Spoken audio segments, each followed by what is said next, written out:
Good morning, all. Um, this is kind of going to be a little informal because we have lots of slideshow stuff. A lot of it goes with that. And we're not very good at giving speeches, so If we're just being honest. bear with us. Okay, let's start with this first picture. So, wow, that's loud. So kind of on our first day, we had a bit of a morning. We kind of started out really peaceful. We got to the church around 6 a.m., and most of us are not morning people, I will tell you that. Pastor Scott then did a blessing over us, which was very touching, which I loved. And then we kind of got back on the bus, but about, I think it was almost 2 hours into our trip, we found out our bus did not have air conditioning. That was kind of our first little bump, but I mean, we had so many good things, so it wasn't important. It didn't matter. But we had a good kind of like morning starting, except for a little bit of the air conditioning. I don't know if there's any other. What's the next picture? Oh yeah, here's all of us sleeping on our bus. We kind of found the best way it was to sleep was to just lay across, because we each had our own seat, so that was kind of fun and nice. But we all kind of passed out right when we got on there. Let's see what the next picture is. Oh. Well, so the drive, I don't know if any of you know, but the drive down to Houston ended up being about 14 hours just to get through all the traffic. And when you add, 30,000 people to a community, it kind of slows things down. But we found that if we just kind of like talked to each other, even though we were really hot and sweaty, if we just kind of talked to each other and had a good time. Here's Madison and Sydney making friendship bracelets. You'll see in some of the pictures, most of us have about half of our arm covered in bracelets. Just like the ones we gave to the kids, we would hand those out, but we made a whole bunch like that. And we had them on our bags and all over the place. Oh, here's Barb. Here is Barb. They played the flip game. I don't even know what. Heads Up, and that was what our adult leaders spent most of the morning doing. So they had a lot of fun with that. I'm pretty sure, I think it was Mark who almost fell over because they're trying to stand in the aisle and like make sure they could, win, because you got to be competitive. So I think that says bat on her head. Bat or rat? It's rat. Rat, okay. So Erica had to make sure we got that in there. What's our name? Oh, here's Michaela. Here's more kind of friendship bracelets and just different stuff like that. Oh, there's Annie. We did a lot of, everyone just kind of did a lot of different stuff on the drive down and the drive back. This was another thing we want to talk about. So we had lots of these moments that we kind of call God moments or God winks, and Mark kind of calls those just as any moment that you saw God acting in your life or in someone else's life that you felt kind of like hit you and you noticed it. So we got, I don't even know how many hours we had been on the road, but we stopped and it ended up being happy hour, and Erica treated us all to Sonic with happy hour, and we got a whole bunch of different stuff. I think there's more pictures. Here's more of us. We were all so hot and sweaty, so it was kind of just like a little God moment to stop and get some Sonic and just kind of cool down. I think, yep, here's Barb. There was a gas station next to the Sonic, and we all wanted to shower, but we didn't have time for that. Gotta keep going. So, you want to talk about the next part? Yeah. So once we arrived at our destination for the night, we were staying at a church, and they just had the best hospitality I've ever seen. They were super welcoming, and it was so nice to get off of that sweaty bus and walk into a church with air conditioning, and it was freezing cold, but it felt amazing. We all hauled our luggage in and put it in the hallways, and he treated us to some salsa, and we had brought in chips from El Vallarta, and they had some awesome ice cream that was like the best ice cream I've ever had, and some pizza, and he'd then let us sign this rocket that his church had made, and it was kind of like a cool little bond that we had, that he was letting our little Nebraska place come and sign their little rocket that they had made, and that was originally just for their church, that he kind of welcomed us in with him, and it was just really warm and nice of him to do that for us. This is This is day 2 now. So after the next morning, we had to drive about 5 more hours just to get into Houston itself. And the hotel, one thing that I guess that we saw a lot of throughout our trip was a lot of hospitality. And I think it was pretty touching just to see this massive city of Houston. And I mean, no one really you don't know a whole lot of people. And just to see how welcoming they were to all of us, and especially like at our hotel and like restaurants, that they were all just, they kind of like, they knew who we were. They knew that there were 30,000 people in this community, and they were just really welcoming and very, very nice to all of us. And our hotel was actually more than willing to let us into our rooms early, and they gave us access to all the pools and stuff like that so we could all shower, because we were not having it. We were really sweaty and gross. But after we showered, we were all good. And I think some of our crankiness just kind of like slowed down, but it happens. There's a whole bunch of us. But after that, we went to go to a Mexican restaurant and got the food was amazing. But one thing we struggled to do throughout this whole trip was take pictures. I mean, Erica got lots of them, as you can see on the back boards, but we always tend to be missing just about one person. So I think if you look through here, we have this picture, and then Vince moves, and then we had Mark, and then we had Barb, and then Sydney gave up because the concrete was hot. So, I mean, it took us about like 10-ish minutes to take just one picture, but we got it. So, I mean, after all of that craziness, we finally made it down to the Energy Stadium, and I don't know if this is right or not, but it's where they had the Super Bowl, I think, last year? I'm not sure. So it's a massive stadium. I mean, I don't know. But, so I think that was kind of just like a cool moment. Mark was able to get us out on the floor, which is pretty hard to do considering we were kind of late, but kind of not. And so we got to sit on the floor, which is so, I can't even describe it. It was a really cool feeling just to be able to like sit there and look up and be completely surrounded by people. Just kind of on the first day, it kind of lets you like sink in. You're like, wow, like I'm in this cold, massive building with all of these people who are experiencing the same thing as me. So I think that was kind of cool. I don't know if there's, oh yeah, here's some pictures of us dancing. You'll find that, yeah, our group loves to dance. Oh, that's second day. Do you want to talk about this? So on our first night, we experienced our first speakers, and it was definitely really shocking to all of us, the stories we were hearing. Erica had tried to prepare us with things of, like this is going to be really hard stuff. Some of you, it might touch a special place, and some of you, it might be like a little too much, but I think none of us were really prepared for what was coming. And our first 2 speakers that we had heard was, I might pronounce this wrong, Tahina Rosh. She spoke about her journey of becoming a Lutheran and being accepted by the Lutheran community after being in a different religion, and she was just so grateful, and it's just like the whole room, we were clapping, and we all felt the way that she felt, and we all accepted her. That was really warming and touching, and all of us can relate to that of someone like new coming into your school, just even with that, and then a religion, it's even harder to come into something new and be worried that people are going to judge you for changing. But she really, really talked about it in a good way that touched all of our hearts pretty deeply. And our second speaker of the night was Bishop Elizabeth Eaton, and she definitely encouraged all of us that we will be the change for ELCA on our own, and each one of us can make our own difference in the world. And by the end of that night, I'm pretty sure all of us had left with brand new open eyes, and that we can do whatever we want. And the rest of the week was just this blank slate of, I don't even know what's going to come next, but I'm going to make the best of it. So that was kind of the opening night for all of us. For sure. Okay. This was kind of our second day. This is my favorite day. We'll just skip the picture of myself. The second day was our service day, and it was, I think it was personally my favorite day.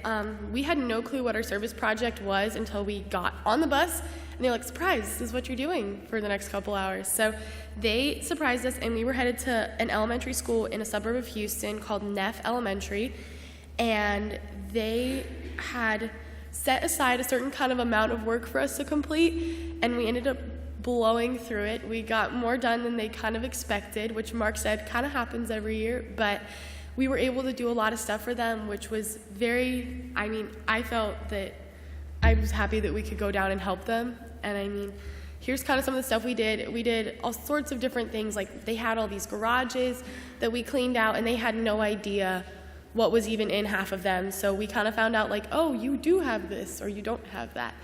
And then we there's Nolan, Vince, yeah. So this is some of like kind of the cleaning pictures. Here was us making folders. We ended up making with another group from Sutherland, Nebraska. We ended up making almost 500 folders because each kid receives a folder just like for their homework. And the teachers were like, hey, if you could put this together, that would be great. And we ended up getting all of them done. So they were very thankful for that, which I thought it was a simple task that we could just help out. And here are just some other little things we did around. Here's Madison. They decorate their stairs all the way up. So Madison went around with Sydney and they put stuff on the stairs just to kind of make things colorful and bright. Oh, here's, you'll hear from a couple people. These are the computer caddies we had to put together.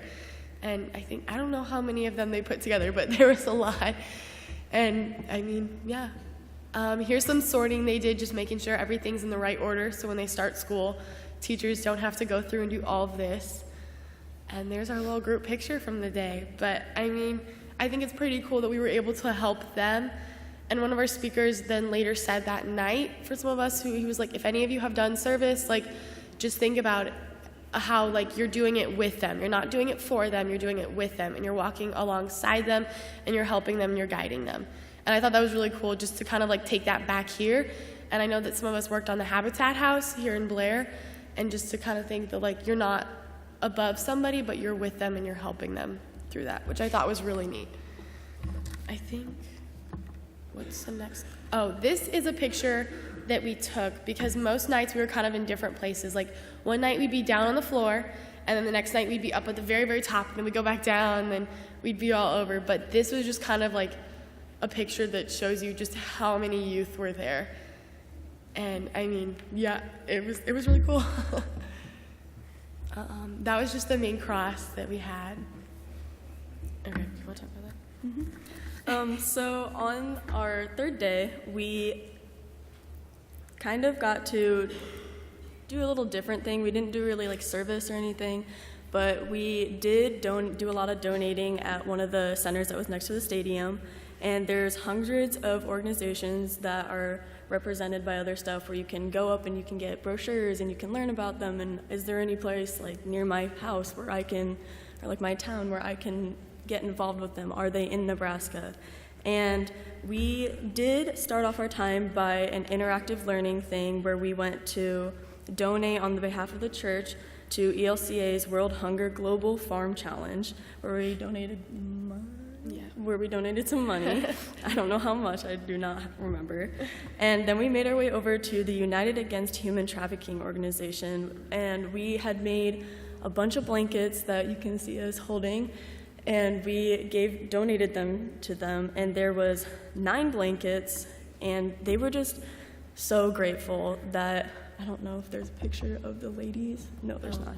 But there were these girls that took the blankets, and it was just a really touching moment for all of us. I think I can speak on everyone that was definitely one of our God moments for everyone.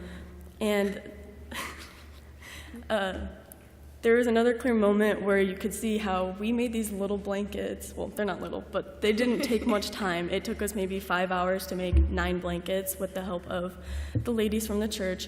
And it's gonna last those people forever, and they are so grateful. They had just ran out of blankets for their people, and it's just another way to see that like my little thing can make such a big difference when I come back to my community. I don't need to be doing these extravagant projects when I can just simply go help a friend down the street and walk with him and make a difference that way. I don't know, what's the next picture? Oh, here is where we did, what was it called? Oh no. No. Oh, that was the Habitat for Humanity. Oh, this was the build that we did. So some of you might have heard this, but we went down and they had out in the floor, and the center was absolutely massive, but they had all this kind of laid out for us, and we got to build walls for a house. I know there's a picture of the houses on that other bulletin over there, but they taught us how to nail things. Some of us were not very good at it and hit our thumbs, but it was okay. No one got hurt that bad. But so we kind of did that, and for me, it was personally just really cool to see that just taking our group and we didn't even work for that long, but just to see how much you can do with all these other groups doing the exact same thing you did, because I could have hammered maybe 30 nails, but if someone else, Bria does that, and then Hannah does that, and like it just keeps going and going and going. I think that was really cool to see that like we could do all of that as a group, which I thought was really neat. So, I don't know if there's more oh yes, there's more pictures. Here's just another picture of just kind of showing you and we did have help. Don't worry, they didn't let us build a wall by ourselves. I don't think I trust my skills. But yes, they helped us out, and so they'd kind of get everything ready. Then they put down a chalk line and be like, okay, hammer here, try not to go crazy. And then here's another group picture. Here's a group picture that we found. So we did the flockings to raise money for this trip, and here was another group we found. They actually came up to us while we were kind of in one of the little areas in the interactive learning, and they were like, hey, do you guys do flamingos? And we were like, yeah, we do. And so they did flamingos as well, and they thought it'd be fun to take a picture with us, so that way they could show their church when they got back that they weren't the only ones who did flamingos. So here's a picture of us that night at the gathering. Oh, here's one of my favorite pictures. These are all of the buses. I don't know if you can quite tell. Yeah, this is just the ones that were provided for us through the gathering itself. All of our buses are in the other parking lot. So the one we drove from here was in another parking lot, but these are all the ones that they provided for us that would take us back to our hotel and things like that. But there was a lot of people there. Oh, this is one of our nightly devotionals. So each night we had a devotional, and we did it the first night and we did it the last night kind of on the bus. And what we do is we just kind of go in, and one of our adult leaders would just kind of be like, so what'd you think about the day? How did you feel that this went? And they'd ask us, what was our God moment? Where did you see God today? And we'd all look through our journals that we wrote, because each of us received a journal that we could just kind of go through and write down our thoughts for the day. And so we had all these, we'd all cram into Erica's room, and we'd lay in her bed, we'd mess everything up, but she had grace for us and just let us be. And then we got to eat some good food, and we just kind of talk about our day, and it was a really good moment just because we all got to kind of recap and collect your thoughts, which was really cool. Okay, this is day 4. Yeah, day 4. I mean, when we were down there, we could barely keep track of the days anyway, so we kept moving, but this was Synod Day. So we actually went down to downtown Houston, and we just kind of got to participate in multiple different things with our synod. So we took communion. We listened to Bishop Brian Moss speak to us, and just we got to do lots of praise, which was kind of different. And Synod Day, I think, was more of a time for us just to kind of connect with other people in our synod. We did lots of different activities that kind of got you around. I know I personally ran into someone from Takema, and I was like, oh. You just kind of ran into people that you didn't really think that would be there, but you kind of got to see. And I think this was a game we played that kind of got us out and around, just rock, paper, scissors, and you cheer on for the other person. These were the rocks we received. So each of us at the beginning of Synod received this little blue rock, and they gave us a Sharpie, and we wrote our name on the back. And then we put them all back on the tables where we did communion. And then after we took communion, we took someone else's rock. So I know I have a rock at my house, and so does everyone else. And so they're little prayer rocks, and so that way we know that someone else is praying for us, and we are praying for them. So I thought that was kind of neat. Here's kind of the communion. You can see all the rocks laid out, and they had a whole bunch of different stations in the ballrooms. Here's our synod with all of us. So, I mean, a chaotic group picture, but we got it. So that was just kind of all of us there in that room, and we just danced and had a good time. So this was later that night. You'll see lots of pictures kind of like this, but I think our group found that being up at the top of the stadium was definitely beneficial for us, just because we kind of got to see everything. Because when you look down, you see everyone below you and to the sides. I think it was really cool just to kind of get to experience that, because you look down and you saw everyone. So just to see all of that youth and all of those leaders was just crazy. Oh, I went too far. So this next picture, actually, it's kind of blurry, but this was our last day. And so we woke up early, and we went to our worship that morning, so that way we could head home later that day. And I think one of the coolest things that we did was take communion. So we all took communion in this building all at once. And I think they ended up figuring out that it took about 22 minutes to get 35,000 people to take communion, including adult leaders and youth. So I think that was pretty cool. But the way they did it was they had people on every level and every couple rows with a white umbrella, and then they had a little crew with them, and then we were able to take communion there. And then I know I personally have an allergy, so like they had different things like for people like me and other people. So I thought that was really cool that we could do all of that at once. And just, it's indescribable. It's hard to describe it if you haven't been there and seen it, but it was really, really cool. So this is kind of our last picture. This was right on our way home, and we kind of got to like all get together and take a picture. Do you want to read that part? Yeah, so I kind of just wrote this little thing about how I personally connected the most on my trip.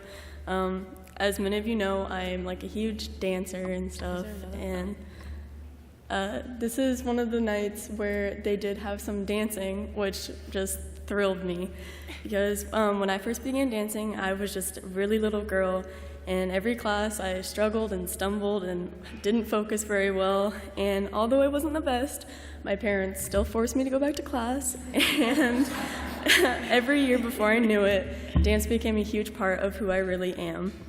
And I may have fallen and messed up my steps, but I kept working to better myself. And this quote by one of our speakers, I think it was on night 2, reminded me of all the times I have been put down by other dancers, or maybe my coach was a little discouraging. It said, "You are magnificently imperfect." And I've learned to take my style of dancing and create something beautiful out of it. I didn't take dance classes to impress my peers because I was perfect. I was taking them because I love to dance, and I love the way my heart felt when I could dance with passion and do what I wanted. And dancing helped me learn to love who I truly am. And another quote, a couple quotes here, was, "By the grace of God, I am who I am, and I have learned to love myself the way God loves me. And I've never felt more at home, honestly, than at home that second. I've never felt more at home than that second night when I watched the dancers on the stage. And I was completely memorized by the beauty and elegance that flowed through their routine. As I sat silently engaged in their motions and the music, I caught myself tearing up multiple times. I couldn't help but feel like this was the atmosphere that I belonged in. I belonged with these beautiful people all around me. I belonged with the dancers who danced with pride and love. I belonged in this wonderful world. Even though there was 35,000 other people in that stadium, I felt peacefully alone, but I guess I wasn't completely alone because God was there. God was everywhere. The lyrics and dancing all sparked a light in my heart, and a light made me believe that I could change everything. I can be that change. And why me? Because another speaker told me that if not me, then who? And if I didn't make that heart, then that mark will not be made. And that is why I want to be the change."